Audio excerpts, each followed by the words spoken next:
what's going on, y'all? How's everybody doing up there out here today? We got a pretty cool special episode today. In this series I like to call Why the Younger Generation is Leaving the Church, and this is gonna be part one of that. And I got some pretty dope people on here with me today to, have this conversation. These are my brothers in Christ, and I've known them for a little bit now, and I admire what they do in their communities and what they do for the kingdom of God, and they're very dope, or else I wouldn't have brought them on here anyway. So you already know what that is. So pretty much I just want you to introduce yourselves, Ray and Larry, and just pretty much to say what ministry you're part of, your church, what you do, all that jazz real quick, so people can get to know you real quick. Awesome. Want me to go first? Go ahead. Go ahead, bro. Pastor Raymond Medley, New Life Fellowship. We're in Hanover, Maryland. I went from overseeing some of the students, but now I kind of oversee the young adult ministry. So I've been at the ministry for the last 7 years. So I just do that, a lot of community engagement, and then also just working for the Anne Arundel County Health Department, just doing a lot of community engagement, youth engagement across the county. So that's kind of like my major role right now. Yes, sir. Yes, sir. Awesome. I'm Larry Mack. I am currently the outreach pastor at Union Church. We're currently in 4 locations in Baltimore County, Howard County, Anne Arundel, and PG County. So my role, I oversee our church's community service initiatives, and I foster relationships within our local communities at all our campuses throughout the state. So that's pretty much my role. I love to serve people. Oh yeah, so yeah, I'll try to. These brothers on here are certified. I just want to let everybody know that they certified. They've been in it for a good little minute now, so they definitely got some experiences and stuff like that. So for this part one, I just wanted us ministry leaders to talk about a topic that I think is important, for our community. It's something that that should be talked about and have conversations on, because all of us, we do have an impact on not only our generation. I'm a millennial. I'm not sure what y'all are. You're a millennial. Y'all millennials now? No. I'm Gen X. Technically, I'd be considered. I'm technically a millennial, but I don't identify. So we get a couple of generations on here. We got a couple of generations on here. Couple of good perspectives. Well, we have an impact on the millennial generation. I'm pretty sure older than us, but also the Gen Z generation, which is the generation after the millennials. And there has been some issues, where they felt like it was necessary for them to leave the church, or they might have talked to people who had bad experiences at the church and don't even want to give it a chance. There might be some pre-notions they might have about the church and things of that nature. So we just want you guys to hear about, we're going to really dig deep into it. We're going to have some fun with this, be real, of course, but also, talk about some things that might be misconstrued or maybe a tad bit dishonest about some things you might have heard about the church. And, we want to just, give our take and, our perspective, and, hopefully this could be impactful to you and maybe reconsider, going to the church, just checking it out, just trying it, so let's get into it. So first, let's start off with this, fellas. All right. So what were your experiences with the church?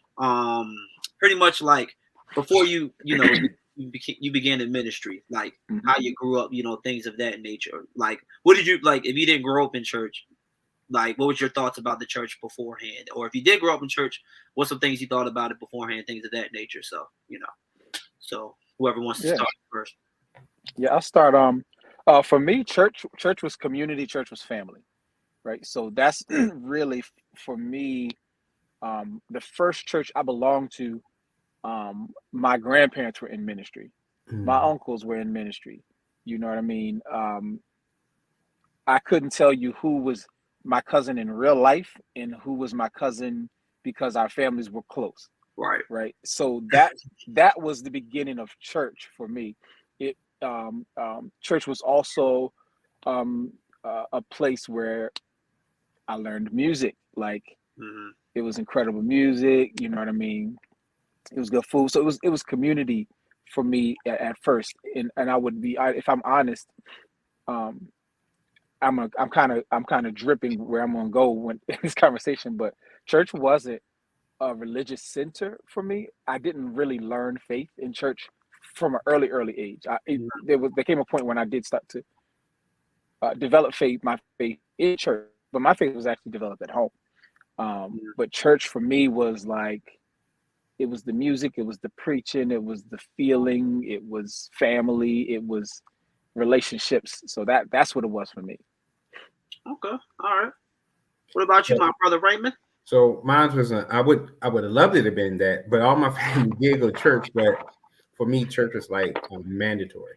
It was like you're going, you're going, you're going. So I just remember a lot of pews and a lot of good sleeps, and you wake up, you get there to start and you get there at the end. I didn't think it really became really real to me until like much later in life. And my parents weren't necessarily like in ministry as pastors, but it was always like deacons and administrative, or my mother, she did preach, but she was not like pastoring, but she would preach. So that's like kind of when I was seeing it, but to me it never felt like I was going because I was part of something. I just felt like I was going because it was a part of the requirement. Like, you go to my grandma's house on Sunday, you're going. You're at the house at home, you're going to go. So it didn't come to like that community part for me until like much later in life. And then that's when I started to connect a little bit differently. And that was like much later. There was a part, actually, I kind of remember like when I was like, I always tell this story to my family, but I remember being like, when my parents just stopped asking me. I remember at one point they just stopped asking me to come, like, and I didn't go. And then it was like years later, and I probably about 18, maybe about 20s or something. And I remember my younger brother, and it's like a 20-year gap. So it probably was like in my little bit like my late 20s, and my youngest brother, he was just like, my nickname is Man. He's like, why Man ain't going to church? And I don't know, it just hit me that day. I'm just saying it. And then that caused me to kind of like, I don't want to be the reason he don't go because he's looking at me that way. But yeah, but it took a while for me there. But for a while, church was just kind of like mandatory for me. It didn't necessarily feel like that community, like I'm going to become part of something. It felt like it was just a requirement, what you're supposed to do. You know what I mean? Yeah, I can piggyback off you, Ray, because it was kind of like that in my household too. Both of my parents were believers. So we definitely had to go to church, me, my brother, and my sister. But the cool thing about it was, like, my parents, like, they made us go, of course, but like they let us make the decision if we was gonna follow Jesus or not. Like, they didn't like press up on us or anything like that. But my dad, and I'm glad my dad did this, like, he made sure like we actually read. Like, and I couldn't stand it at first. Like, during the summer we had to read, bro. Like, I don't feel like reading this book, or like reading this, like, I don't feel like reading certain things, right? And I didn't realize at the time what my dad was really teaching me was, don't just listen to what like people just preach. Like, read up verses and look it up for yourself. And he was really like putting that in my mind at first. Because at first I'm like, why every summer everybody else don't have to read? I gotta, me and my sister, we gotta read. And then he would quiz us to make sure, it was annoying. You know what I'm saying? But I'm really glad he did it. And I gave my life to Jesus at an early age, but for me it was a learning curve each way. Like, I knew I loved Jesus and had a relationship with him, but like, because I got saved in my parents' home church, because they're from the Eastern Shore, Maryland, and they grew up, and they pretty much met at a Methodist church, and it was just weird. It was very super traditional. Everything was in order. Most, if you know Methodist, everything's in order, like top to bottom, verbatim. My aunts and stuff were like the ushers. Like, some of the ushers are the best security people like you'll ever see. Got the white gloves on and stuff like that, and growing up, it just seemed like in the churches I grew up in, like at first, like through grade school, it just seemed like something didn't feel right. You know what I mean? Like, I'm like, why does this feel so strategic? Like, why does this feel like I know they quoting verses, but I'm like, this. I always just felt in my spirit like something didn't add up. You know what I mean? And it caused some of the people like I was cool with, like, to be turned off about church because of some of the verses they were using and misquoting and stuff like that. And that stuff that they've been taught. You know what I'm saying? That stuff they've been taught, right? So it was just weird. And then I remember, like, we had an issue like at the church when I was in elementary school where, like, the pastors and stuff was like taking money, like it was like a huge drama and stuff like that. So it was for a while, like I had like it was a church hurt experience because I really didn't trust churches for a while. Mm. And the thing is, it was weird because it didn't really impact my relationship with Jesus. I'm like, I still love Jesus, but I'm like, I don't know if I want to deal with churches right now. Like, you know what I'm saying? So my parents went through a whole debate trying to find another church and stuff like that. I wasn't really into it or anything like that. And then finally, the church I grew up in now that I'm, pastoring in, we first got there and it was just weird. It was totally turned off. Like I grew up more in the gospel. They was in like to contemporary. That was a totally different world. It was like more white people and stuff. So I'm like, dang, this is a whole different world. And then I went to the youth group there, and then they had weird kids there. Like a guy had a cape with a wooden sword running around. I'm like, oh no, I'm not going back. Like, nah, you know what I mean? I'm not going back there. But I'm glad like I grew up there because it forced me to be in an area where around people that I wasn't comfortable with, like around different groups of people and things of that nature. Learn a different style than what I'm used to, right? And now I love contemporary. I listen to that just more than my gospel. You know what I mean? Like I it opened my horizon to a lot of stuff. And then like the way they approached people, they were very hospitable. It wasn't like you go in there, everybody just looking you up and down. Like they was like, oh, what's your name? What's this and that? And I never experienced. I'm like, what? Oh, they care that much? I was like, oh, well, all right, this is different. You know what I mean? And then over time, like I really grew a lot. Being at the church I grew up in and things like that. So I mean, that's a little background on me or anything like that. So really the next question, like what do y'all think the disconnect between like our generation and the church is today? Like as far as like millennials, Gen Z, like what do you think like is the biggest disconnect between them and the church today? I know that's kind of like a loaded like I know that's kind of a loaded thing. You could talk about, you could attack this anyway. What's y'all first initial thought? I think that I look at things. I try to look at things from just different perspectives, and of course, not being a Gen X or a Gen Z or anything like that, and not even sure that's even good to, like Pastor Max said, to start to be put labels on people and identifying in those type of mindsets. But I think that when I think about, and I asked some people this question before I came on, and a lot of them talk about it just don't feel like things are evolving. Like everything is like moving and changing, and then you come to church and it will be the same routines or the same things like back to back to back to back. And I just think that as we grow and we start to become more of a free thinkers and we start to think about bigger and better or different, and you come into something that seems so controlled and so predictable, like every weekend and week out, I just think that sometimes you'll start to, and I'm just speaking about for me, even for me, I'm just like, I'd be like, isn't there more? Can't this be done differently? So I just can imagine a 15-year-old or 14-year-old right now, and you come in, 3 praise and worship songs, the welcome, the offering, whatever it may be, the word, and then you're gone. You know what I mean? And then you repeat this redundantly for 52 weeks out of the year. And I can see that becomes a disconnect for some who it's hard to get put into those boxes of thinking. So that's what I think could be a starting point for some, and without it getting into all of the other deeper spiritual aspects, but just like your mindset of just seeing something over and over and over again without really having an understanding of why they're doing it. I think that sometimes that can create a disconnect in itself. Yeah.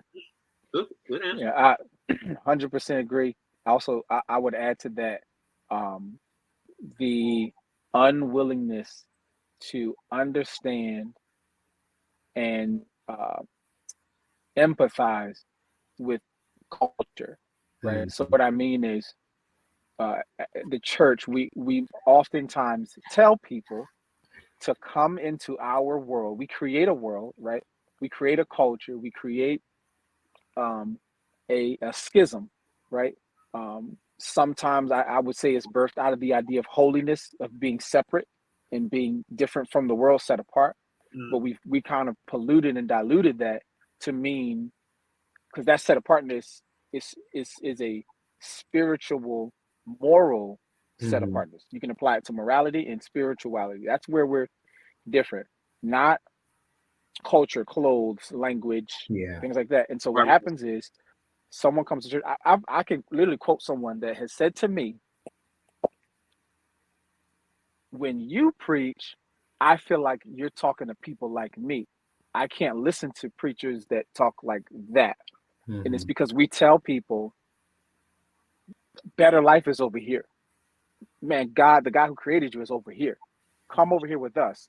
Oh, but you got to change the way you talk. We won't say it explicitly, but we have things that I can say something right now on this video, and y'all all would know what I'm talking about because we've been in church all our lives, and we know those that's language, that's culture.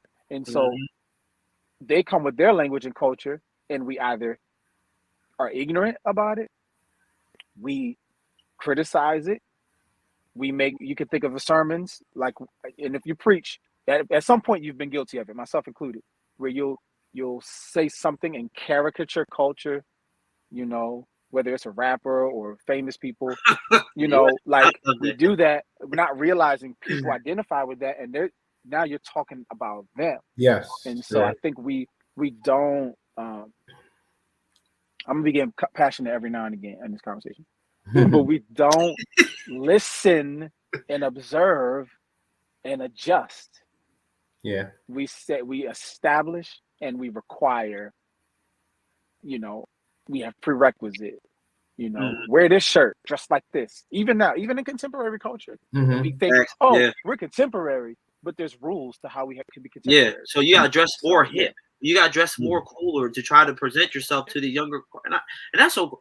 Oh my God, that's so corny to me. Like, be yourself, bro. If you want to wear a 3-piece suit, wear a 3-piece suit. Do that. You know what I'm saying? If you want to be more hip and dressy, like, yes, do that. But don't have hidden agendas like to present cooler just to draw people in. If you're always like just yourself, being genuine, you will always attract more people. Just always being genuine and being yourself. You know what I mean? It was something that Pastor Mac has said, and it's so true. And I'm glad you expounded on what I was sharing. Is like, because I remember like one of my biggest turnoffs was when we was transitioning, and the pastor, they had did this whole thing when they were just attacking hip hop culture. And at this time, that's all I knew was just don't get me started now. And you literally, so when you talk about hip hop culture, you're talking about me, and you're now telling me everything wrong about me. But then to Pastor Mac's that rap music. Yeah, but to bring it back around, I caught myself one time, like in the last, it wasn't recent, but probably in the last like 2 years past, like it was a conversation came up, and I caught myself and not knowing.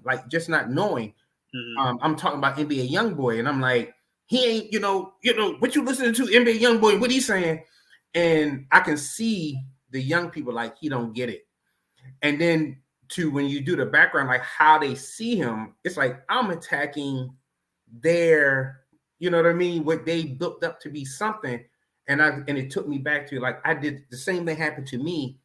And it creates a disconnect because you're thinking like, oh, that's not good for you. Let me tell you what's good for you. This is good for you. And that's not good for you. But just like you're ripping away things that's been their culture. So you're trying to snatch people out of something that they've known for so long. And you're not doing it in a gentle way or in a strategic enough way for them to make a smooth transition from that level of where they're at to this place of growth. And I think that like, Pastor Max said, I think that happens a lot. So even whether it's in the clothes or it is in the fashion or what they listening to, and we make the like, you got to stop doing that, or you ain't and that's such an abrupt change. It's like, you're driving, even if you're going the speed limit, like 50 or 60 or whatever it may be, and you slam on brakes, like something's going to get messed up. Like it's going to mess up something, you know what I mean? So I think that sometimes we've been so fast to try to snatch them out of something that we are really doing more damage than we're doing good, as our intent is to do good, but I think we end up doing a little bit more damage than I think that we are intended to do sometimes. That's good. Yeah, that's good, bro. Man, one more. Yeah, go ahead. What you mean? Go ahead. Like, go far away. This is another one. I'm getting everything off. Let's go. Like this look, we out here. We out. Come on. This is a personal one for me. So I teach apologetics. Same. And so one of the things is we at the church comes off uneducated and pardon my French, stupid. Because we don't know. So this is what happened. I've had people reach out to me from other churches because they said, I have questions about my faith, I have questions about the Bible, and I'm asking my leaders and they're giving me the runaround. And we're ill-equipped. Let's go, bro. To answer, because we live in a culture, we live in a world now where we have access to information Everything at the tip of our fingers. We should be the ones who are, if I show you my library right now, like I got everything up there. What you want to know? You know what I mean? Not that I know everything, but I'm pursuing it because somebody's gonna come and say, well, if the Bible says this, why that? And we give these like glossed over answers. It's because we're ill-equipped. It's not a malicious thing. It's just like we just don't know. But there's not a lot of intentionality to say, oh my goodness, we got to hurry up and learn. We're comfortable with, I don't need to know that because as long as I got King Jesus, as long as I'm a believer, I'm all right. I'm going to be all right. Well, they're not going to be all right. So I need to learn this so they can be all right. I don't need it for me. So that's the big one, I think, too. Thank you for bringing that up, because actually I'm going to piggyback. I was going to lean towards that anyway. So I remember like when I first got in my pastoral role, like 2000, like maybe late 2017, going to 18. So I remember I went to a conference, like a youth pastor conference, right? And I remember they were talking about statistics on like what did they wish they've learned when they left their youth group, right? And one of the main reasons why they felt like they wasn't equipped. So that stuck out to me like a sore thumb, right? So at that point, moving forward, I dedicated myself to try to learn everything I possibly can about like literally everything, like even other religions, like everything, because Peter tells us to be ready to give a reason, defend your faith. You know, like let's as especially as leaders, if you're a leader in the church, especially really all believers should be a practice in that and giving a reason for why they believe in and things of that nature, right? But if you're a leader in the church, like part of your job is to be equipped. I mean, as you said, we can't be perfect in everything. You know what I'm saying? Obviously, that's unrealistic. But you should be able to at least be able to have some knowledge of what people are talking about, like to be able to engage, or even willingness. Like even if you don't know it, just be honest. Be like, you know what? I don't know enough about that. Let me go look at part. You know what I'm saying? Like, let me go review that nature, right? So to me, I feel like a big disconnect in the church is like, to me, I feel like kind of how the style of church is now. Like if you look in the first century, church, right? It was a plurality of leaders, you know what I'm saying? Like it was more community. It was more community based. It wasn't about a pastor in a pulpit with a whole bunch of people, It wasn't about the best worship sets and stuff like that. It was about community. They looked out for one another. They equipped one another. The biggest worship they did was community. You know what I'm saying? Looking back at Jesus Christ, what he did on the cross with them. You know what I mean? And I feel like sometimes when we step away from that, it's the disconnect because people already think church is a gimmick. Like they think pastors are money hungry. They think that, it's all a big scam. They think a lot of these churches doing X, Y, and Z, which every church is not the same, obviously. And we're gonna get, more into that, in a little bit, you know what I'm saying? But I feel like if we, you know what I'm saying? Like, it's not about having the ushers doing all this, like, not saying the ushers a bad thing and stuff like that, but we be focused on too many things that are like unbiblical when it comes to, you know what I'm saying? In scripture, there's no order of service. Like I think sometimes we spend too much time in an order of service. Like what Paul didn't mention order of service, not that I know. I don't know. Y'all let me know. But anyways, but like I feel like if we went back to kind of like how it started. I'm not talking about like stay there, obviously, because there are certain cultural differences, obviously, in first century versus now. But like I'm talking about as far as like the community aspect, how they were there for one another, how they actually gave materials to one another when they were struggling, or how they focus on equipping the saints, and how they actually, celebrated the Passover. I mean, how they actually celebrated communion and actually took that serious, and that was their number one thing, And I feel like if we can at least be more emphasized, show more glimpses of that in our churches, more people will be more prone to actually giving it a chance and things of that nature versus the bad examples that we, people see in the past. You know what I mean? And some people like to hold on to that, because obviously we know all churches ain't bad. Not all pastors have gimmicks and stuff like that. But Yep. kind of like when you look at police, like the bad cops, kind of like how the bad cops, always the bad cops get highlighted, the ones that are doing the wrong things, and never the good cops that, that do the right things sometimes, right? So that to me, I think is a big like disconnect. And Pastor Max said something again. See, I see this is going to be one of them days we're going to be bouncing off each other all day long. Mhm. But I think it's also, it comes back to that the part about knowledge and knowing of the word and knowing how to answer different questions and just saying don't know. But one of the biggest things I run into with the young people I've served and different levels of capacity. So even when I was like working, and I was working for a faith-based nonprofit organization, and I work with young kids and they were first-time offenders. And so these was like, kids who like, if you mess up again, you're going away. And that was like my first real ministry that I worked with. And the number one thing I think the connection was like all of that Bible stuff, it didn't do nothing for them. All of that, have faith in Jesus and all that. Like we know what to do, but for them, it was like, but what they wanted to see was, are you going to be consistent? Mm-hmm. Are you going to be real? Are you going to meet my needs? If I'm hungry, you're going to feed me. If I don't have anywhere to go, you're going to give me shelter. And I feel like, and I say that to say is like for the group, and I'm going to speak to the young people I've served, I think that they've kind of drawn themselves to a leader, whether it's a faith leader, whether it's the pastor, whatever, because they want to see something consistent. And sometimes, like, I feel like they felt like in sometimes the church setting, like once you in church, once again, it's the consistent of the habit, but they may not feel like the people are always consistent. Mm-hmm. So, you know what I mean? And when they see that inconsistency in people, it's all the stuff, then it turns into the hypocrites and everything like that. And although people are people, period, we already know that.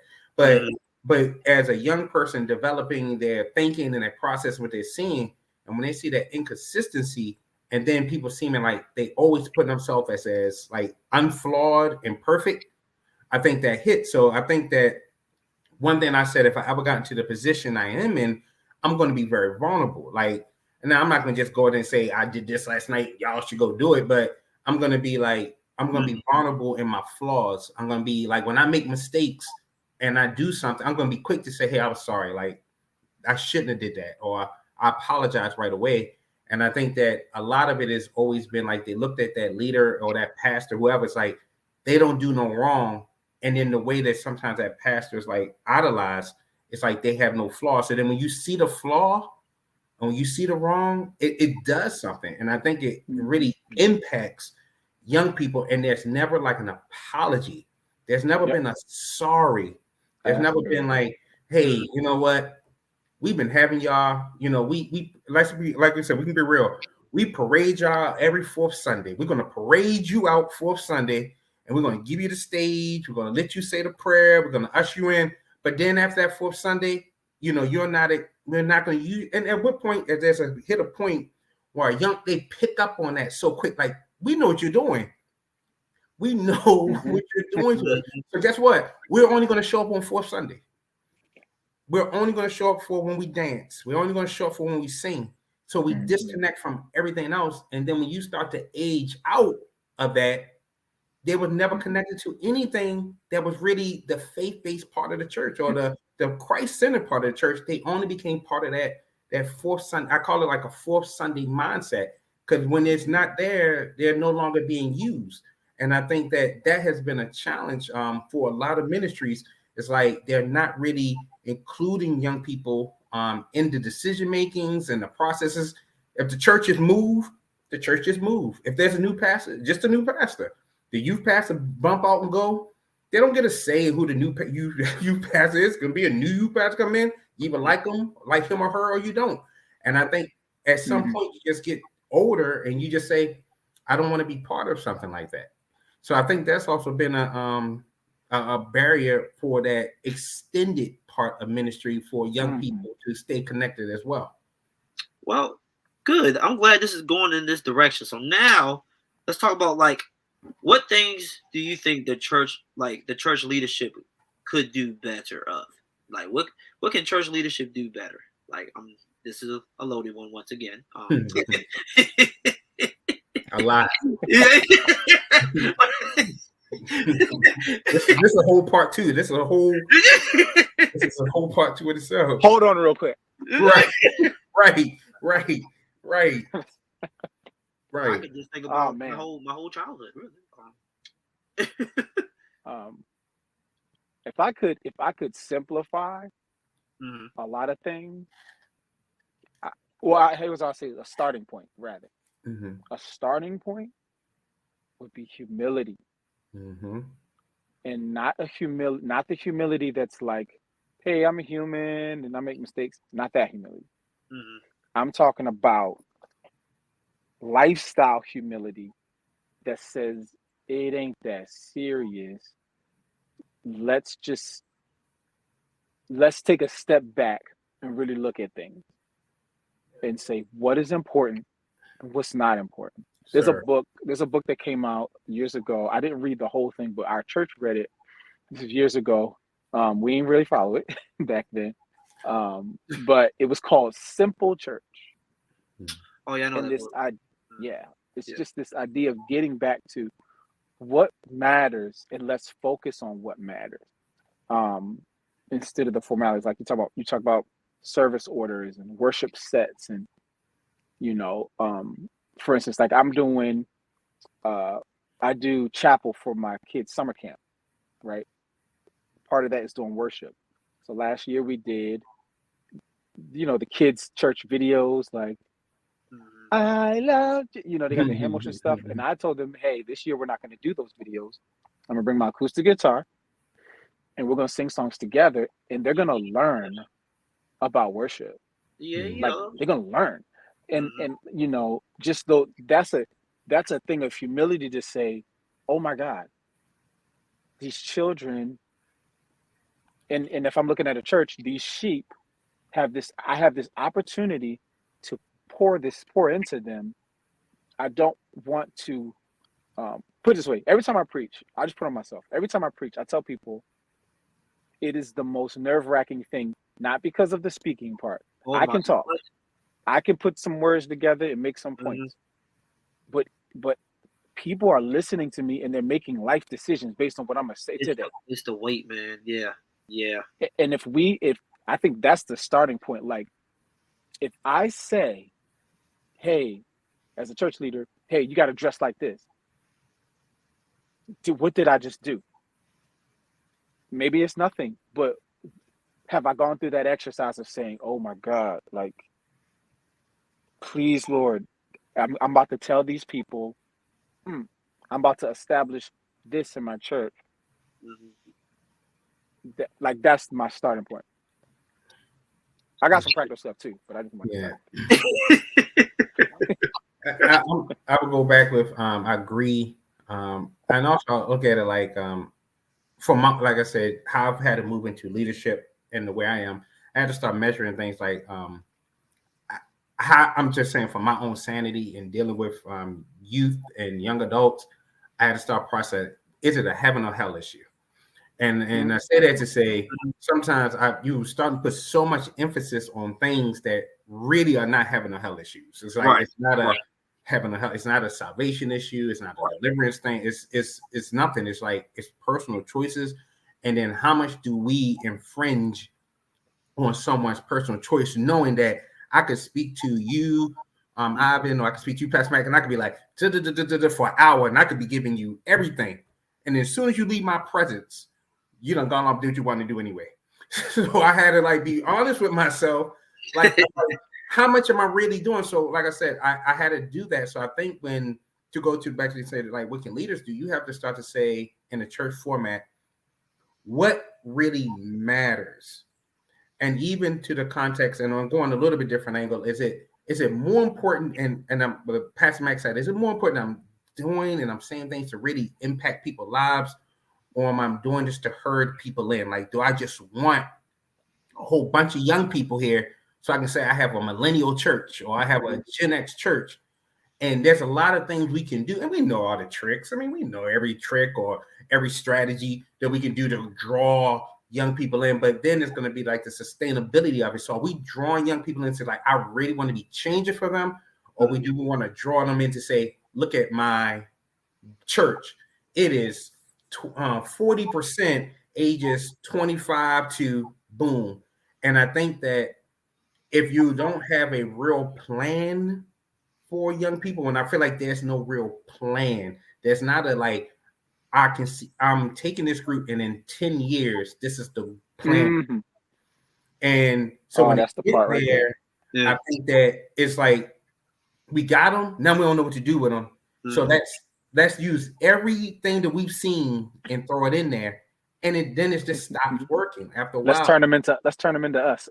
Yeah, pretty exactly. much. Pretty much. Yeah. Exactly. It's like, so we're doing the same things. And I just think that just this generation is just like, it's too much information and it's too many things that combat with to try to be like everything else. And I'm using this example. I'm thinking about that. I can't think of the documentary, something King of Arcades, Arcade Kings or something. And it's speaking about like when arcades first came in, and like we go into the arcades, like going to when you spending all your tokens up, and then what happens? Like 20 years later, like it starts to die. Why does it die? Because people found another way to get that same way. So if you're looking for that same joy at the arcade, I can do it at home. I don't need to go to the church when I can get it somewhere else. So you telling me church is about fellowship? I don't need to go to church for fellowship. I can get it here. I can get it home. You know what I mean? You telling me, oh, church is about the word. I don't need to go to church for the word. I can get it online. So I think that, we're not catching up with what's going on. And a lot of that is like not really having a plan for our young people. It's not really having a plan for them. And Pastor Max said, and I'll later here, every plan can be, we're going to turn them all into the next pastor. We're going to turn them all into the next deacon. We're going to turn them all into the next. That's not a plan. That's our plan. That's once again, that's more to benefit us than it is to benefit them. That's good. I think for me, like when you think about, okay, what is a pastor? A pastor is a shepherd, right? And what does the shepherd do? Shepherd guides the sheep, and they also protect the sheep. That's the main job of a pastor. And going like at the point that Larry said earlier, I feel like education is extremely important. That I feel like growing up, I didn't learn, and not even just like biblically, like just even biblically things, but even like things to help me with my faith. You know what I mean? I think as church leadership, we need to do a better job of equipping the saints. And I feel like in churches, like a lot of churches out here now, unfortunately, I feel like a lot of the sermons are like the title, the series is different, but the topics is the same. You know what I mean? I feel like it's always about the same few things all the time. It's either always about purpose, relationships, like, and granted, that stuff is important. I'm not saying it's not, but like there's other stuff, especially, as a pastor, you should also know who your sheep is, because everybody's flock is different. That's like good. In certain areas, your sheep might deal with a lot of homelessness, or addiction, or you might be surrounded by other religious influences around them. You got Hebrew Israelites out there, you got other people out there. So, as a leader, you have to, like, we're supposed to equip and protect and, and share truth and love.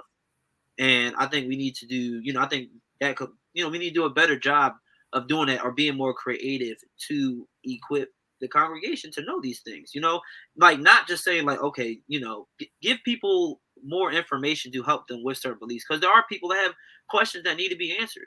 You know what I'm saying? And this is why I love the young kids, because they're not shy to say like, why is this? Why is it like, what is the Holy Spirit? What is the Trinity? What is, I don't understand what atonement means, like, I bet if you ask people in your congregation there'll be people that will be like, I'm a believer in Jesus. I've been following Jesus for 25 years. Don't know what atonement is. You probably ask them, what is the gospel? Yep. They don't know. I guarantee most don't know. You know what I'm saying? And that's an indictment. Really, that's an indictment. Like, our congregation and the people that we're talking, they should be informed on these things. I feel like education and just learning the basic stuff is something that, that we can always do better of, so that way you're giving people more things to think about, like, because you'll have people that are skeptics, which are fine, right? But you're helping them, understand more about the faith, about Jesus and stuff like that, because like Pastor Larry said, it's tons of information. There's evidence about Jesus existing. There's evidence of him rising from the grave. Like, there's a lot of stuff that's out there that that can help people that are, because there's a lot of people that's on the fence, with giving life to Jesus and things of that nature. But we're not saying things that are gearing to where they're at. We're just saying the good stuff too much. You know what I'm saying? Like, and we gotta speak to where they're at. And even like Pastor Mac said, it more so like we speak in code in church a lot of times. Yes. So that's something I really loved about like smaller setting youth group versus a Sunday morning. So Sunday morning, I said speak about me, and this is me in my 20s, and this is me in my 20s coming into a kind of like a Pentecostal non-denominational church.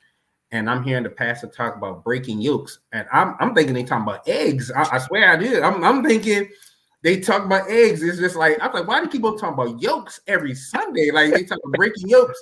So I just imagine when you transition later, or don't fall into your flesh. And I'm like, you know what I mean? Like, it's so small. It's like, such a small thing. Like, I like to think I'm rather intelligent, but that's like a whole nother language that people are speaking, and then you bring it over. So when these young people are like sleeping in church on Sundays, and they go out in the coffee bar, they go to the bathroom for 45 minutes during the sermon, it's because there's a real disconnect that's taking place between the word, and not that the word of God, I'm not gonna say whoever's preaching and teaching, whatever they're doing, it's like they did not tailor that word, but they're tailoring that word for people who are going to respond to all those trigger words.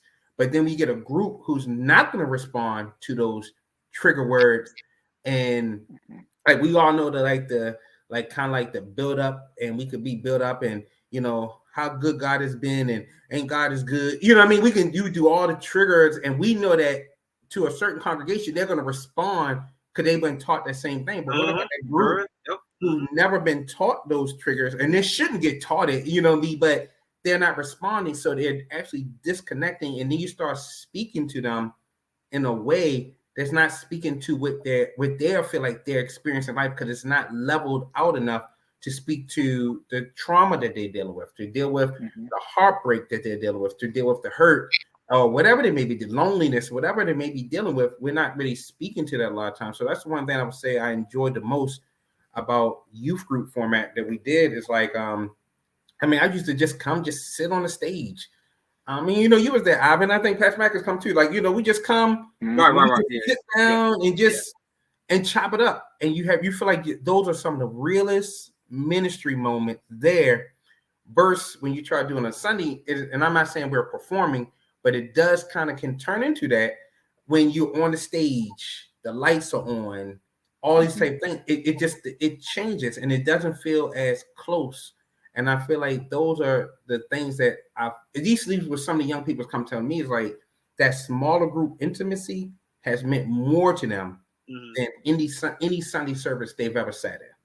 And I think that we've kind of gotten away from that point of being so meaningful to young people. Versus, like, once again, it's in my head, like, we just keep herding them in, thinking like, let's give them activities, let's give them things to do, let's give them these different things, and it's feeding their like visual entertainment, but it's not really feeding their hearts and their soul to be like, this is where I can see myself at XYZ, like beyond college. So when I graduate, I'm gonna come back.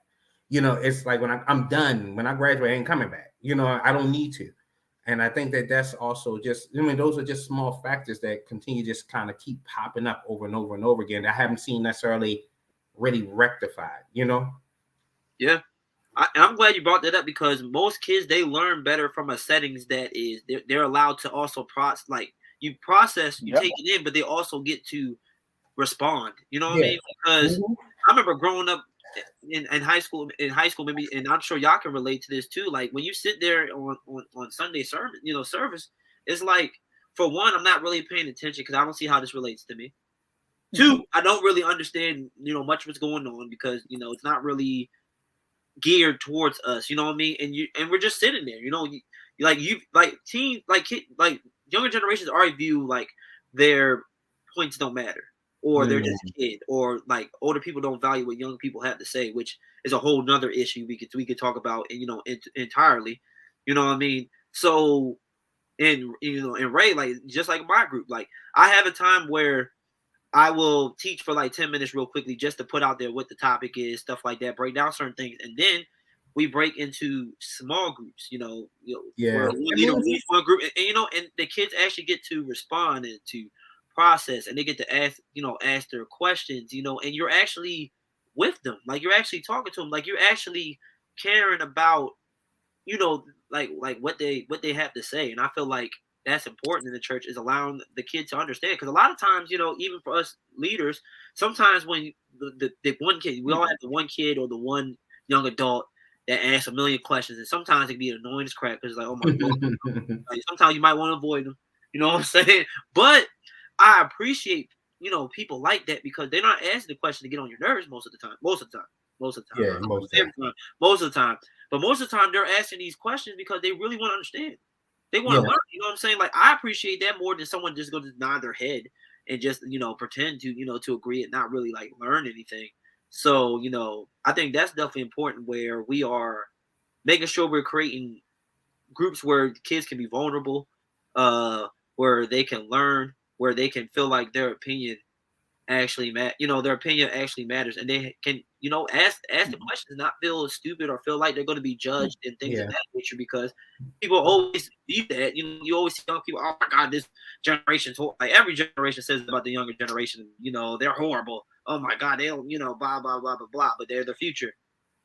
They're the ones that, have a chance to actually make things right. You know what I'm saying? Like Yeah. and a lot of these kids are smart as freaking crap.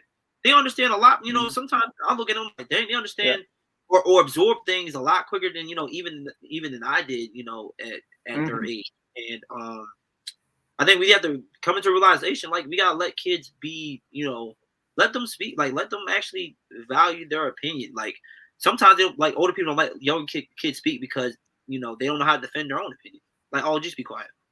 You know what I'm saying? When they get challenged, oh no, I'm an adult. This is my authority. Like I get it if it's from a disrespectful manner, but if they're being, gentle but being truthful and actually sharing these things, like why are we shying that away? You know what I'm saying? Yeah. Why are we turning down their questions? Why are we not willing to engage them? You know what I'm saying? Because they're trying to learn. That's the reason why they're asking questions. You don't ask questions just in most cases. Like I said, in most cases, you're not, you don't ask a question for nothing. And I'm even in myself, I'm trying to make sure that I'm always, not turning down the one that's always, or even if I'm not in the mood, to still have patience and still have gentleness to engage with this person, even though if I'm not in the mood, because that's an opportunity where I can really help them and show them something, and they can actually take that and learn, and they can feel like they're valued, and they're important. And I think that's a big thing too, is letting them, be able to speak and to process, because growing up, it felt like it didn't matter what we had to say. We just had to listen, or, we don't really know much, or, if we ask a certain question, oh, just, no, you don't do that, or no, just pray that away, or no, I'm like, I hear you, but, I'm lustful. I like, women, I look at them a certain way, like, I need help dealing with this, you know what I'm saying? Like praying away. I mean, I hear you. I know that's the right thing to do, but like, how do I, you know what I'm saying? Like, and I Yeah. think that really makes the impact on the younger generation when you're willing to take it there with them. You know what I mean? So. And I want to ask Pastor Mac this, and you too, Ivan. Just a question. So, and have you seen it? Because I mean, like I said, definitely we older, so there's two different generations of what I've seen, and so I think one of the things also that we say, if I could go to a pastor and say, like try not to do this. If I was asking, hey, I want you to come in, consult, and help me with my youth ministry, like help me. Like I think one of the things I've seen that's kind of destructive is let's get the youngest, coolest, most, and make them the youth. Here we go. That sounds familiar.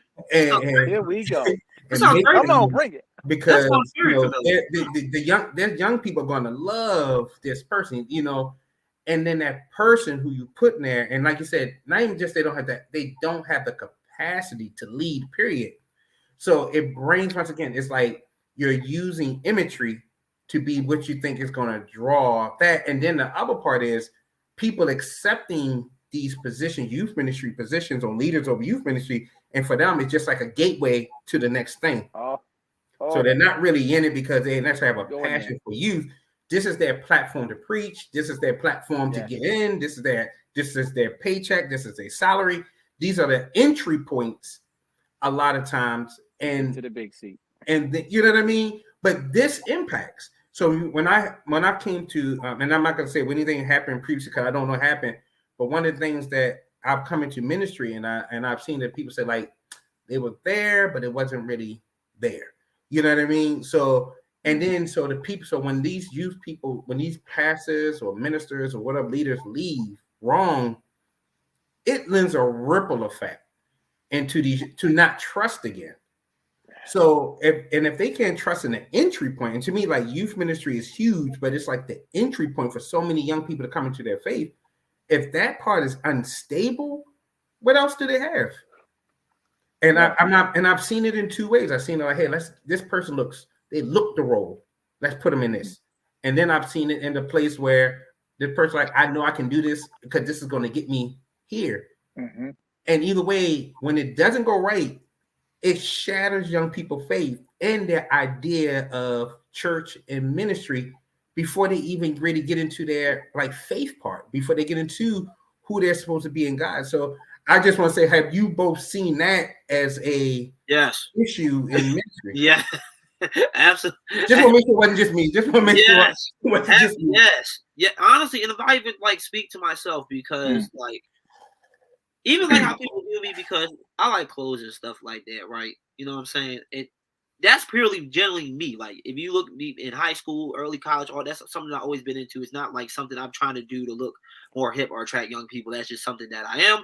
So I feel like a lot of people pre-notion me to like, oh, I'm just like the hip guy that can be with the kids and stuff like that. Until they hear me talk, or they hear me actually break stuff down, or they actually know that I know theology, that I know what I'm talking about. Then it's all like, like even when I preach to that's a problem. When I preach to the adults, I'm like, just because I have tattoos, I'm a younger looking black guy. You know, I like to dress, shoes and stuff like that. Like, I bring a lot to the table. You know what I mean? And I take pride in that because like I'm not just a young, and obviously I love the kids and stuff like that, but I'm not someone you could just place. You know what I'm saying? Or someone you just want to bring in just because you. And not to mention that the one thing I love about it is kids don't really give a crap. They don't care. They don't care. They don't like. It don't matter what you dress and look like. It don't matter because at the end of the day, a lot of kids deal with trust issues. They deal with different stuff. So if you bring it, first of all, if you're a new person, no matter what sometimes it matters, you know, because if someone looks more like you, you're a little more comfortable and things of that nature. So yes, that does play a part into it. But at the end of the day, if you're not genuine, they'll sniff that out and throw you out, bro. Like they can sniff that out. Like when you're teaching kids. Like, I gotta be on my P's and I gotta make sure, especially with technology, kids will look up something in a heartbeat. So if I'm using a verse, if I'm saying this fact, I gotta be on point. Because if not, you will have certain kids that say, oh, well, that's not what you said last time, or I don't know about, you know what I'm saying? And I love them for that because a lot of adults don't do that. You can go up there and literally say anything. You can say anything about anything. You know what I'm saying? You can go up there and preach about God knows what. And a lot of them, since you're in a church, like you're just in a church, they're just gonna go with it and nod their head and not really question and things like that. But the younger generation, they will not, and I love them to death for that. I love the millennials and stuff like that. I want you to question. I want you to check me. That's what I want. I want you to check me, and I tell them all the time when I'm speaking to them, just because I'm up here sharing this verse, breaking it down, or sharing other stuff to support it, or whatever, don't take my word for it. Read it yourself. Understand it yourself. Ask questions about it because I don't want you guys to build the habit of depending on somebody because people make mistakes. People do have bad intentions. Unfortunately, people will tell you anything for their own interior motive, and I don't want you guys getting hurt or being misled or strayed away. So I want you guys to double check. Don't just listen to what anyone tells you. And that's pretty much all I have to say about that. I got a story. There was a time in hip hop culture where we had certain terminology, and it's a little offensive. It's a little offensive. A little bit toxic masculinity.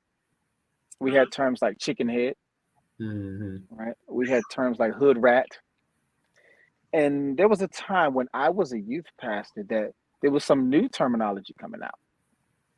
And I thought, I'm going to try to use this during youth group to affirm my coolness. And so I'm thinking about my generation saying hood rat and chicken head and stuff like that. And I'm thinking, oh, hood rat chick. And I'm like, okay. So I'm saying rat chick. I'm not saying ratchet. I'm saying rat chick on stage because I think I figured it out. And I'm using it in my illustration. And listen, I'm preaching. When I was a youth pastor, that was the best preaching I ever preached. And I was preaching. I was giving it to them. They was cracking up. And I'm in my mind, I'm killing it. I'm crushing it. And I keep saying it.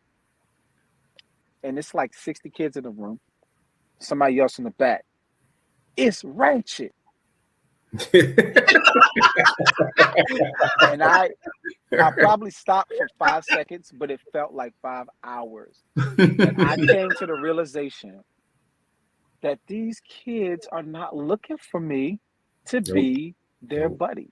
And when you ask any kid, especially adolescents, especially the teenage years, who's their favorite teacher?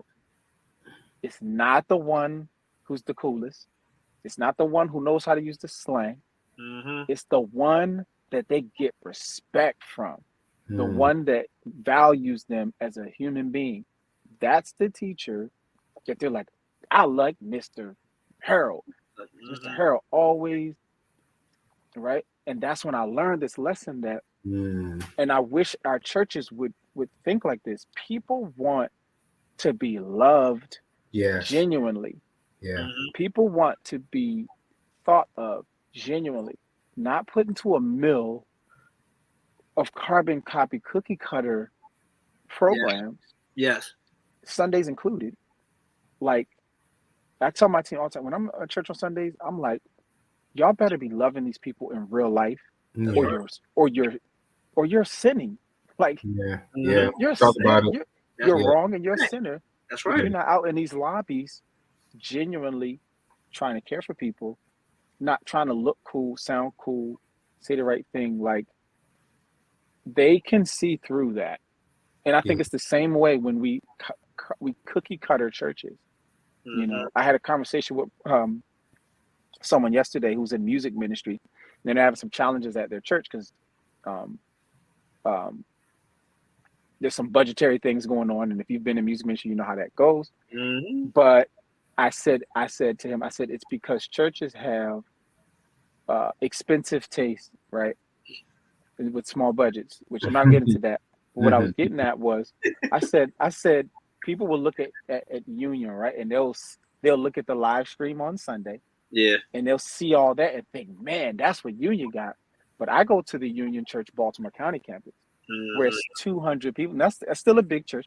200 people in the room, and the band is a drummer and a keyboard player. It don't have to be that everywhere, but people have these churches have these. They see it. That's what's cool. So let's copy, paste, and then we don't know how to manage it. And so it's not just the young people coming from outside, because we know our music ministries are predominantly young people. Grandma's not on the worship team. Pop not on the worship team. They retired. It's Sister Tina's daughter who can sing. And because we're trying to put up a facade, they become collateral damage. And if you look at a lot of the people who are turning away from the faith, they come from the arts community. But that's true. That's a whole nother topic. That's a whole nother, There's tons, Oh yeah, cool. All right, cool. I like this. How this is going. See, that's why I appreciate y'all so much. Now this is gonna be my favorite portion now. Okay, this is my favorite portion. I might enjoy this one, maybe a little too much. Okay, so what are some pre-notions about the church that are straight up, as the young kids would say, cap? Okay, you know what I'm saying? What are some things that? Okay, cause we can be honest here. Let's be honest. Let's be honest here, okay? Because granted, yes, we know churches aren't perfect. You know why churches aren't perfect? Because people are in it, okay? You know what I mean? Just like there aren't people make mistakes at restaurants, people make mistakes movie theater, people make mistakes at stores and stuff like that. You know, they still keep going back there, regardless of the mistakes people go. I mean, but yet the church is looked at kind of differently, right?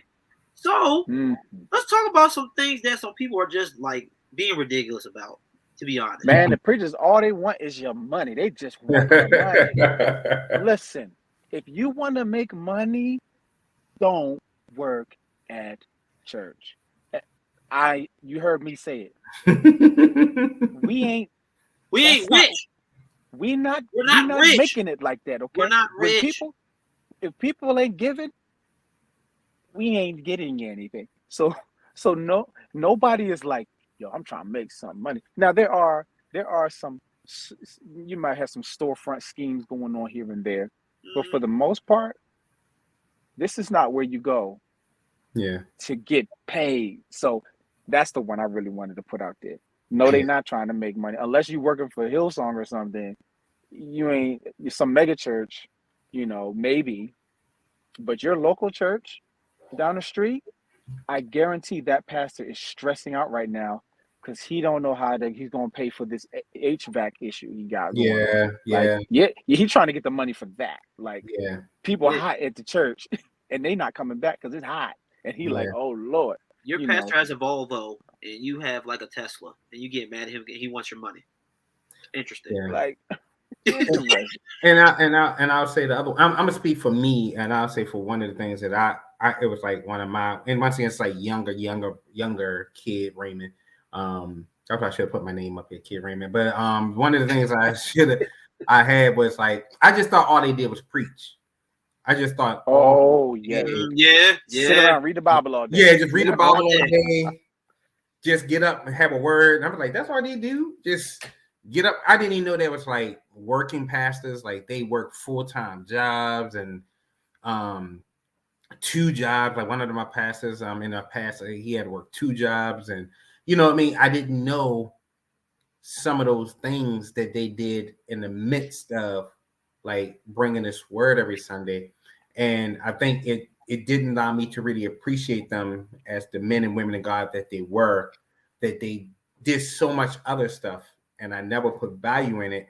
And then also, I think, and Pastor Mac touched on also, like the stress factors that a pastor or a leader or anybody who deal with people, emotions and feelings, like as their occupation, like the stress and the heaviness that they deal with in the week.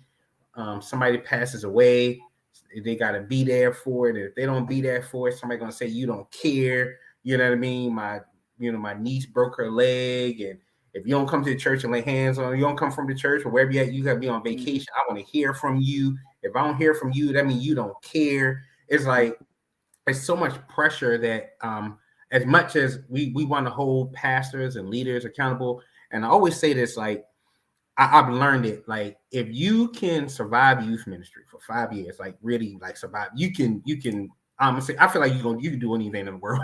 Like if you 100%. if you can survive, because you get the expectations for parents that are on you, the expectations of the kids, the expectations from the leaders. It's like you have become somebody's like everything, and sometimes you ain't getting paid for it, and then sometimes you do. It's like so many levels of it, and I think the idea that all we do is show up. And I'll speak like now, like I know that like it was like we just show up and we just do this thing, but nobody looks at all the stuff you do behind the scenes with Jesse or Sarah or Mike that never shows up. And I ain't talking about like even like the time when they call and they hungry and you go, let me go buy you something to eat because I know you ain't eating. Or I had a situation where a young person had stole a car. They actually stole a car, and they were on a run, and they run up to my house like, Pastor Raymond, can I stay here? I got into some trouble, and I mean, he didn't really tell me what's going on, but I could see the desperation in his eyes. And I come find out 2 days later, I done got mom behind me a felon. Wow. Got me a felon in my house. That's the life, man. But that's the stuff that, like, it's like the behind the scenes stuff that you just don't see. And I said I've learned that in youth ministry. Like, there's so much things that a pastor or leader, like when you really care, that you take on so much burden and heaviness, and it's not just showing up for a youth group or showing up for a Sunday to teach a message. And I think that that's a huge misconception, is that, you know, it's just about, oh, they just want the word, or they can just sing, or they just do these things. Like, it's so much. And I'm talking about misconception from community, not just young people, like the community of when these pastors or leaders in place. So they take on way more, like Pastor Mac said. Yeah, there's some scammers out there, yeah. But I can say in all of my years, and I got over about 20 years of just like ministry experience, I've seen more genuine people who really, really love God and love people be really burnt out, fatigued, trying to save everybody. Then I've seen the scammer come and just to now. Have I seen scammers? Sure have, but I've seen way more people who really care just really get burnt out because they feel like the expectations and demands on them are just way too high, and not giving the proper resources really needed to do what they're doing. I'm not just talking about a check. I'm talking about support. Like, if I come with you with a vision and I say this vision is going to help save young people, this vision is going to be a center for young people, this vision is going to, well, we ain't got it. You're going to do what you got to do. And then you start pulling everything you got to make this happen. And I don't think we always get the support behind it the way we would want to get the support behind it. So I think those are the things. Like, I'm not at Union Church, but my perception would be if Pastor Mac say, man, I want to open up a center, my perception could be, and especially in my ignorant times, perception would be like, oh, they could open up a center anytime they want. That's Union Church. And then the little church, you'd be like, oh, it's a struggle for them. But no, it's a struggle all around, because there's budgets and there's things that go into place that I don't think people really take into consideration a lot of times. So they put a lot more weight on individuals than what they should. Man, I ain't gonna lie. I gotta say one that really grinds my gears. This one really grinds. This whole church hurt thing is getting it's so misconstrued. I can't, honestly. I'm so sick of the phrase now, church hurt. Because now some people, okay, I'm not gonna dumb it down to say everybody is. Some people really have been. Okay, that's a realization. You know, people. You know, we hurt people sometimes. I get it, but a lot of people's church hurt it's not even real church hurt. Like, for instance, you might be serving on the team or something like that, and someone might, you know, say you need to do something better or something like that to really help you out, and then you get mad because you don't like it, and then they leave. You know what I'm saying? Or there's always something like that's always really small. You know what I'm saying? Or something that you just disagree with. You might disagree that, you know what, there's an event that that y'all did for a little while, and then your pastor's like, you know what, let's try something different. We're gonna go in this direction, and then you get mad because maybe you had a big part in it, or you had like a decent role in it, or something like that. And then guess what? You want to leave the church now, or whatever. Or you know what? Oh man, the music ain't that great anymore. You know, why can't we feel like elevation and transformation? Why can't we have our music going like this? You know what? I think it's time. You know, I think God's telling me to go in another direction. I think God's telling me this. You know what I'm saying? They've used that card, the God card, always trying to put words in God's mouth when I don't think God really said it. Listen, but can I say something to that? Go ahead. There's people viewing this, right? Yeah, come on. Okay, I'm gonna just say this real quick. It's gonna be real fast. And this is for all of you who just might be in the mode of thinking it. Go open up your Bible and find me one place where anybody was told by God to leave a place, but was not sent to a place. God ain't never do that. He's always said, I'll wait for that answer. Go to, not leave from. He's always said go to. If he says leave from, he's saying go to. Go to. So stop it. Yeah, stop saying God told me to go somewhere. God told me to leave. God told me to leave. God told me to leave here. Okay, where did he tell you to go? Yes. My heart's still. I think he wants me. I'm praying about it. Yeah. What? Did God put you on hold? Yeah. Next caller. He said, God said, look, I need you to leave, but hold on real quick. God told me. And if we can shift into like definitely shift into ministry mode, and I see the pastor anointing start to come out, but I had an opportunity to minister on Sunday, and one of the things that God has been dealing with me about is and I pray this blesses someone, and even if it's younger people, whatever. Like sometimes we don't stay long enough to really see what God is about to produce because we get so frustrated that we don't see it like the way we want to see it. Like we get into ministry mode. So even if it's like you're the 17-year-old millennial who feel like God is calling you to be preaching or ministering, if that's what you feel, or you're the 20-some-year-old, you're the 30-some-year-old, whatever it is, and you feel like it, and then sometimes it's just it's not happening quick enough. And so we plant all these seeds, and because it didn't like sprout the way we want to sprout as quickly as we want to sprout, we move on to the next place, and we never get to see it produce anything. And we just keep jumping,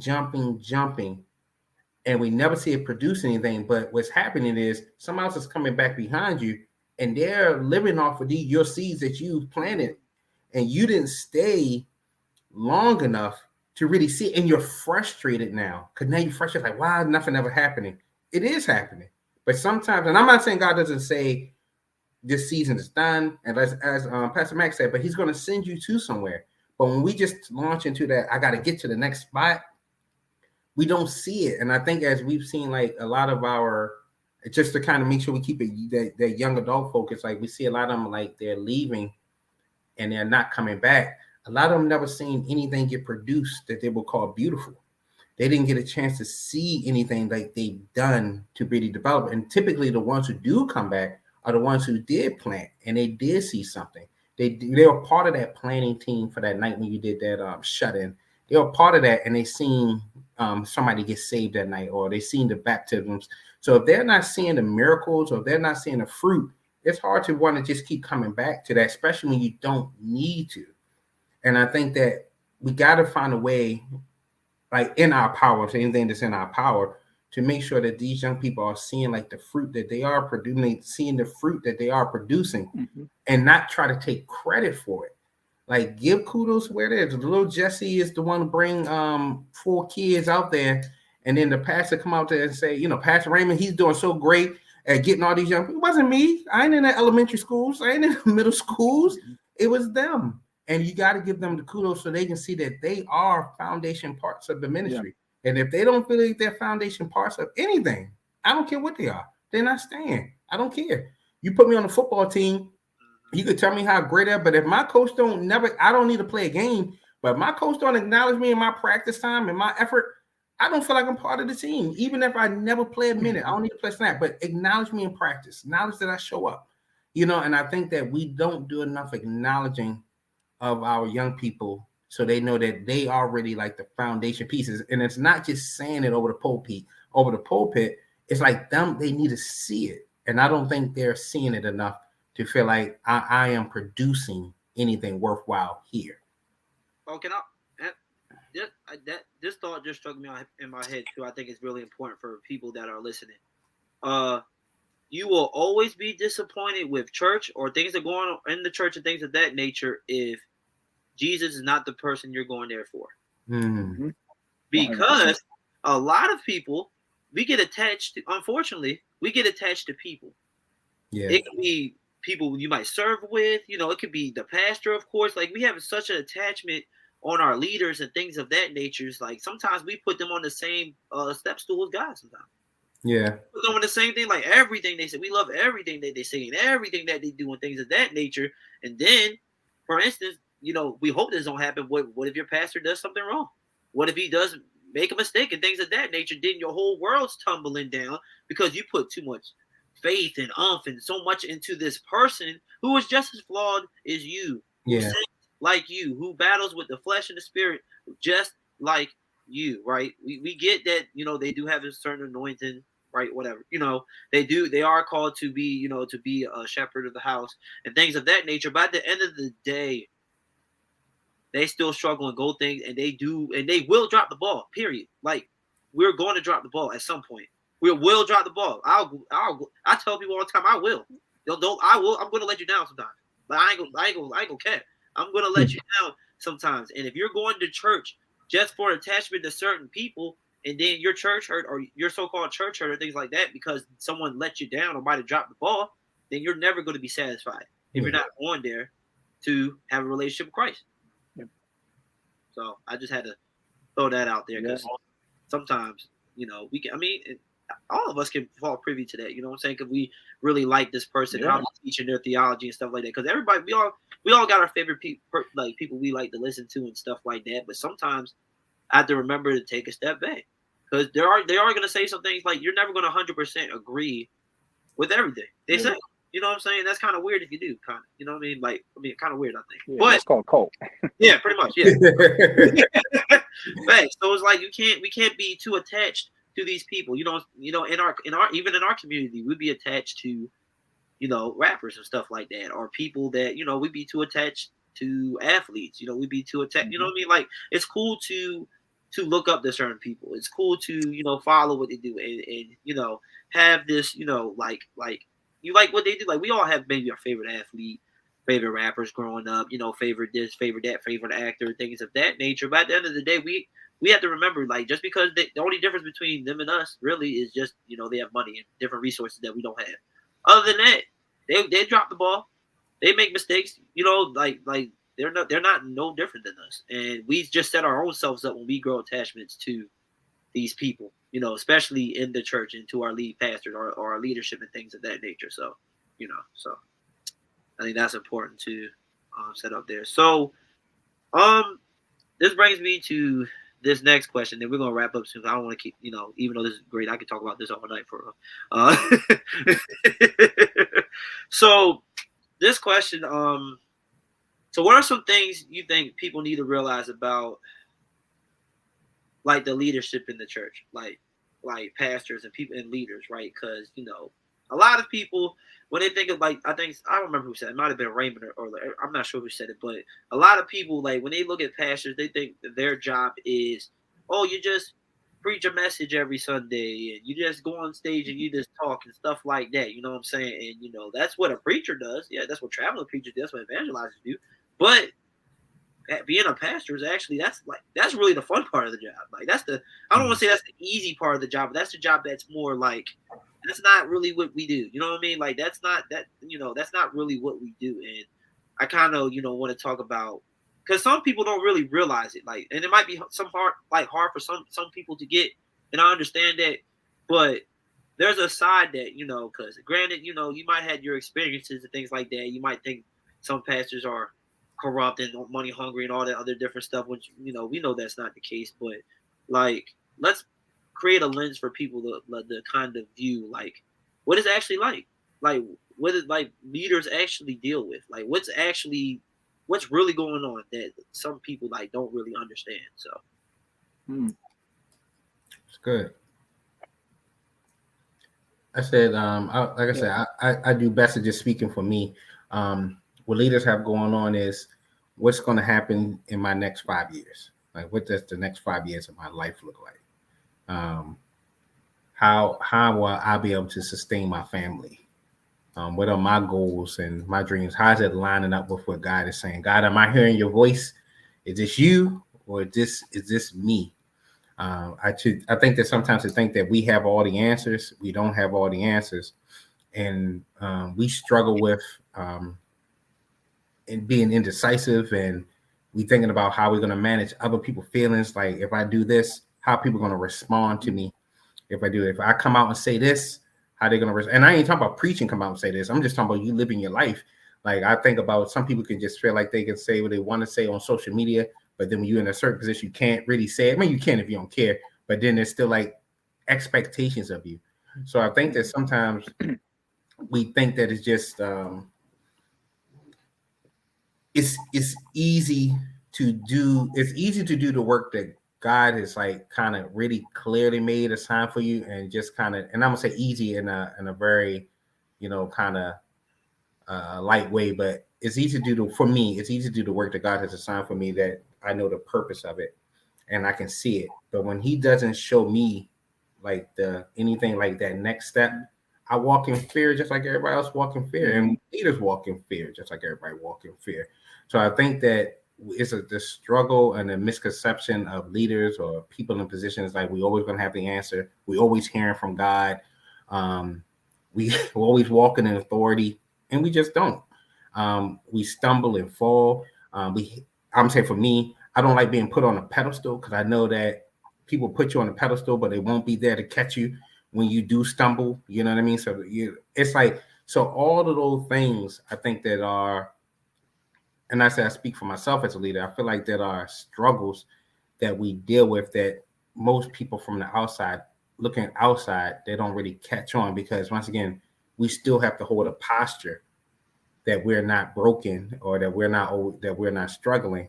And sometimes people are not, and it goes to, I went one of the first words that Pastor Mac shared, like, people are not always empathetic to people unless you always showing them that, like, your life is falling apart.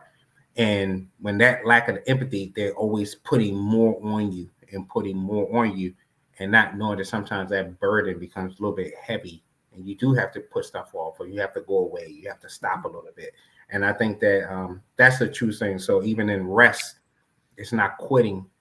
I'm resting. Or if, and I hate using it just loosely, but I'll just say it for the context of church term. Like, when the season does come to an end, a lot of times we will know it first, and other people don't. So they recognize, like, oh, you're quitting, you're leaving, you're stopping, you don't care no more. But no, you know when it's kind of coming to that place.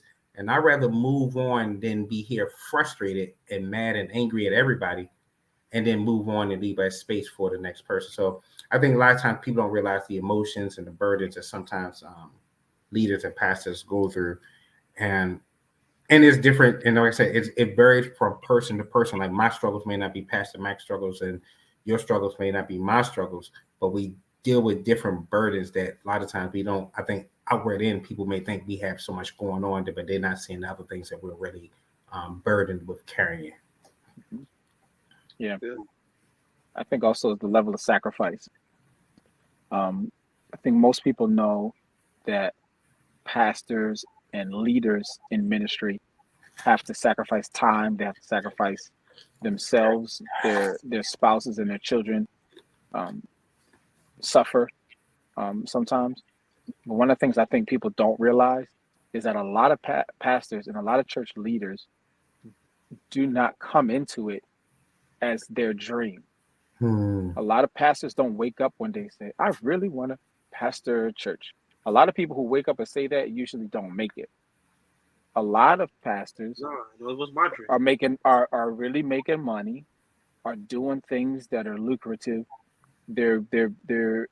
They'll come from a place of high praise, or they might have come straight into ministry, but they really wanted to do something else, and they suppressed and they put that down to lift up and hold this mantle. And so sometimes I think people don't realize that some of these pastors, they didn't want to do this, but they're following a calling. Like Pastor Steve at Union, Pastor Steve, he'll tell you when he got out of college, he got an offer to go out down to New Orleans, fresh out of college, young, make a whole bunch of money. He said God told him not to do it, because he said your call is here. So that kind of thing is like, you don't know. You can see them up there and they look so glorious under the lights and they're preaching and stuff. They didn't want to do that, a lot of times. So just remembering that, it's just like, man, he didn't really want, not in a malicious, like dragging their feet like a mad kid, like, I don't want to do that. But they didn't select it for themselves. They were selected by God in the divine sense, and they practice obedience. So where some of us are like, I ain't doing that for right, you know what I mean? It's like, well, let's honor that part at least. For me, I feel like one thing I want people to realize too is, like, we have the unique. It's not a job; it's a calling. We have a unique calling where we don't clock out. We do not clock out. Everybody else might have the luxury of, you might be a cop, doctor, you work in an office, things of that nature. Yes, you have your hours, but once you clock out, you can walk in the convenience stores, you can walk in the mall, you can walk in all these different places, and no one's gonna say, oh, here's such and such. or here's doctor. You know, most of the time they're gonna just say your name or whatever the case may be. Not us. We don't have that luxury. Everywhere we go, no matter where we're at, we don't have a luxury where we can decompress and literally just be Ivan, be Raymond, be Larry. We are pastor everywhere we go. We reverend, we deacon everywhere we go. You know what I'm saying? People might, joke about it. Like if you have certain friends that like, joke about that stuff, whatever the case may be. But we don't clock out. Well, no matter where we go, we have a fishbowl lifestyle. Every time we say something, every time we do something, every time we post something, people are looking at it at a certain lens versus anybody else. We have a certain standard in people's minds. And granted, the Bible does talk about we are set at a different standard for sure. Mm-hmm. Obviously, we know that. Like there's certain things we can't be doing clearly, right? But at the end of the day, like people have unrealistic expectations about us. Like we don't have things we like to enjoy. We don't have hobbies. Like we don't have a life. We don't have families. Like people will drain us, ask us to vent and talk about the same issues over and over again. Mm-hmm. Right? Even to our own friends. Like even there's certain friends you might have in your life that don't understand how much it takes out of you when we already are filling up other people's cup. And there's somebody that you really leaning into or you really connected with and things of that nature. And then once they got what they wanted out of you, they leave you. I experienced that a lot. Or the people always remember the one time you might have slipped on something, but not the other 100 times when you were there for them. Mm-hmm. Answer their phone call in the middle of the night. Visit them in the hospital. Sat with them in the living room. Listen to them cry. Give them hugs. Maybe you didn't respond to one text message right away, or you forgot to do something, and it is like you never did nothing for them. Yep. They don't understand, as Larry said, sacrifice. That's what we do every single day. Every single day, we have the burden and the passion to, and it's not even really other people's expectation. It's making sure we're pleasing God. Yeah. Making sure we're doing the right thing. Most of us, we don't really care. Like, I mean, to a certain degree, we care about what other people think, but really, we care about what Jesus thinks, and making sure we're doing the right thing because we are held to a higher standard when we're preaching His word and how much power that is, and how much we can actually lead people either to closer to Him or away from Him, not only by our messages, by our lifestyle and how we live and how we walk. And a lot of people don't really understand, and I've been speaking a lot. Like literally everything I'm saying is what I've personally experienced for myself. There's been times where there's gonna be times where you have to be comfortable with not sharing your side of the story about a situation. Mm-hmm. Being comfortable and like, you know what, God ultimately knows what really happened in the situation. I'm gonna let it rock. There's gonna be times when you just gotta let things go, let the side talk go. A lot of times you don't get the acknowledgments. You don't get a thank you. You don't get like, you know what, I really appreciate you. Sometimes you don't get that. Sometimes. Mm-hmm. And we have to, walk in confidence and just be like, you know what? At the end of the day, I know who I'm doing this for. But we're still humans, and sometimes it hurts us. We would like appreciation sometimes. Right. You know what I'm saying? We would like to know that what we're doing, we know it's not in vain, but sometimes you just want to hear somebody just say, right, we appreciate what you do. Thank you. Thank you. You know what I'm saying? And a lot of times it's always thank you when you're leaving. Or thank you when there's some type of transition. It's never when you're in the midst or in the trenches or doing the actual work and you don't really hear it until it just owes some type of life transition. And sometimes you don't hear it at all. And, and I'm pretty sure Ray and Larry dealt with that, just as much as I have. And, sometimes you just want to say forget it. Like there's times when I do, like there's times when I want to say forget this. Like I'm done. Like I'm drained. Yeah. Like there's times where I'm like, man, like God, I think you made a mistake, bro. Like I don't think, like, you know what I'm saying? Like I don't know. Like I know you told me, like I know you called me to do this, but I don't know. I think I might have ran my course. You know what I'm saying? Like there's times where I want to throw in the towel, and I feel like for people who are going to listen to this, there's a lot that we deal with that a lot of you guys don't know. Like it's not about the glory, it's not about the lights, it's not about the likes, it's not about having the best sermons and stuff like that. Like that's barely a percent of what we do. We have to listen to people, shepherd people, listen to people over and over again, even share the same things over and over again, and still have the same empathy. Like we heard the first time, dealing with people at crisis, at different times of the day. Sometimes it can be random. Always sacrificing. And like I said, a lot of people can't. A lot of people aren't.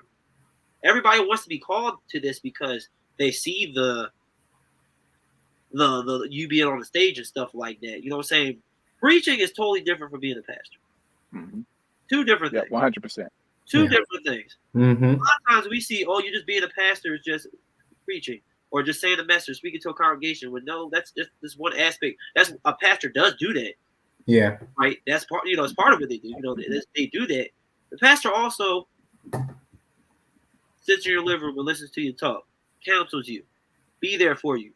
Having the hard conversations of saying you need to do X, Y, and Z, knowing that you could get upset and leave because you don't like what he said, no matter how graceful or loving he is. Like those are all reality type things that we deal with. And I definitely want to just cap it. And I would say, and out of all of it, and I know we're gonna close, but I just wanted to make sure clear. There's no greater joy also. Yeah, it comes from Amen. When you are doing what you should do and you all follow, even with the sacrifice. And then that one whoever says, to me, the greatest compliment I heard is, without you, I would not know Christ. Like I don't live for it day to day, but I know that like when that comes, when I hear that, when I see the connection, and I know that God used me to be part of someone's connection to him, and to know that they gain a greater understanding who God is, because maybe I had to drive the Glen Burnie to Pasadena, back to Glen Burnie to Pasadena to get somebody to a meeting or something, and then to see that light go off in their eyes, and to see that spark and that joy, or just hear that parent say, "You've made such a huge difference in my child's life, and it's impacting my family." Amen. Like, so there's a weight. I will not lie to anybody. There's a weight, but there's also a joy that does come. Yes. That outweighs like all of the hardships that we may share. But I would say, but you just have to be in purpose. It can't be done out of anything. If you're doing it out of any pastor, leader who's doing it out of anything outside of like that call or that joy, that you're going to miss it, and it's going to feel like such a burden on you. But once again, it just, I got, and we could do another one with every victory that I'm pretty sure that we've seen, and we could fill the same hour and a half up with every victory that we've seen as well. So I would say that definitely everything, but then there's just that little, it's sometimes, and like I said, sometimes it's just the little things that happen that make you say it was all worth it. You know what I mean? It was all worth it. So I just want to definitely make sure I stamp it with, I wouldn't take anything back. Now, would I've done some things differently? Sure, absolutely. Out of wisdom. Definitely. Absolutely. Like I would charge, I'm joking, but absolutely. But there's a lot of victories that have taken place, and I thank God that He used me to be part of some of those things for so many people's lives that impacted families and generations that I'll never get to see. And I know that I've been a part of generational impact, as well as you, Ivan, as well as you, Pastor Mac. There's been generational impact, and that's stuff that we just has changed in that we can't measure. So if that's also something I would say that people just don't know, we know when we've impacted, and it's nothing we can really explain or put into words. So yeah, and I'm glad you said that too, because and even though we're speaking the truth and realities of what we do have to face and what the calling does bring, like I can't picture me doing anything else. Yeah, there's nothing that really gives me more joy than what I'm doing. Being a pastor and spreading the gospel and having these these conversations and theology and apologetic type stuff. Like, this is stuff that it really does bring you joy. Like, when you think about, like, Paul, for instance, like Paul wrote the most joyful book in the Bible in jail. You know what I'm saying? Like, you gotta have some real joy and passion for what you're called to do. If you're able to write a joyful book while you locked up innocently, you know what I mean? And that's the type of joy that God really gives you. You know what I'm saying? In the midst of, of your calling, no matter how, us being in this position, like, we expect this, Jesus says this, you know what I'm saying? Paul says this, so we expect that, hardships does come our way, but it's the joy of the Lord, that really, sustains us. So, so let's wrap up with this real quick, and then we are out of here. I mean, this conversation has been so dope and so much fun. So the last thing let's wrap up with real quick, and we get up out of here is, so what do you think the church's next steps should be moving forward to help connect, the younger generation, things of that nature? Like, what should the church, like, what should we continue to either continue to do, or some things we need to start doing more? I'll just be quick. I think the one thing I would love to see, we have to ask them. Just ask them. Like, we got to hear their voices and really got to put their voices first. And I'm not talking about, like I said, I'm talking about not no fourth Sundays and choirs and worship teams. I'm talking about like, sit down with them, hear what their hearts are, and then really take it and do your best. I know you can't get everything. I asked one time, I said, hey guys, what can we do to make the youth group better? And we put all the names inside a hat. I promise, like half of it was like Disney World, travel to another country. You know what I mean? So that's not always going to happen. But, they have voices, and we do have to ask them and hear from them, and then try to be as honorable to their voices as you would to anybody else's voice. Yes. Yeah. I couldn't say anything different. You stole my answer, Raymond. But what I would add to it is I would say in everything. Mm-hmm. Because what sometimes the church will take that and say, yeah, let's ask the young people, what kind of songs y'all like? No. You know what I mean? Yeah. Like, what'd you think about the service? No. How we operate, your culture, what's fun to you? Like, ask them questions about them, and then genuinely learn. Yeah. And be willing to say, oh, it's not ratchet, it's ratchet. I was wrong. I didn't know. You know what I'm saying? Like, go there. Yeah. Go there and learn from the younger. And I'll just add on to you guys, because y'all pretty much will say everything I would say. Just continue to don't shy away from the stuff that the young people are asking. Like, do your job. If they're asking you something, if know your student, know the people that you're talking to. So if they all are dealing with a certain issue, do what you can to equip yourself in that issue. Like, do your part to help answer their questions. Like, don't pretend you know it all, but be there. Like, actually lean into the stuff that you should have the time you learn. Most of the time when you lean into these questions that they're asking, like, we can't shy away from stuff that people want to know, whether they want to think is Christianity the white man's religion, or does the, you know what I'm saying, like, whatever, like, about sex and all the types of stuff. We cannot be afraid to talk about these things. We cannot, because these kids do have a passion for wanting to learn, but only if we're going to actually teach them. You know what I mean? Teach them, allow them to have their input, allow them to have their voice. And I think if we do those things, give them time to process, let them speak, talk about stuff that's actually impactful to them. You know what I'm saying? Like, don't, if you go into the hospital and you have a broken arm and they're treating you for high blood pressure, what's that doing for you? Like, that's not helping them. You know what I'm saying? Like, what are they dealing with? What issues are they dealing with? And just, be there and meet them there. So, so I guess let's wrap this up here. This is a very fun, dope episode. I appreciate my brothers Raymond and Larry for taking time out of their busy schedules just to join your boy for this important topic. And I feel like there's a lot of great nuggets in here. So y'all better watch this whole hour and 40 minutes. I don't care. Bring it up in pieces. Bring it up in pieces. I don't care what you gotta do. Like this is a lot binge. Of binge. Look, binge. Listen to it half hour at a time. Like, yes, like, everybody needs to really listen to this video that we know, because I feel like there's a lot of good nuggets that people can really learn from. Real quickly, can you all tell people like how we can find you guys, your social media, stuff like that? So just in case people want to follow you, things of that nature. Mainly, I just use my old people Facebook exchange. It's just Elder Raymond Medley. You can find me there. But if you ever want to contacting me. I'm not strange about contacting me. You can definitely hit me up on email, and that's hdrmedley@gmail.com. So if you have any questions or concerns, you definitely can hit me up there. So, but I'm pretty easy to find. So yeah.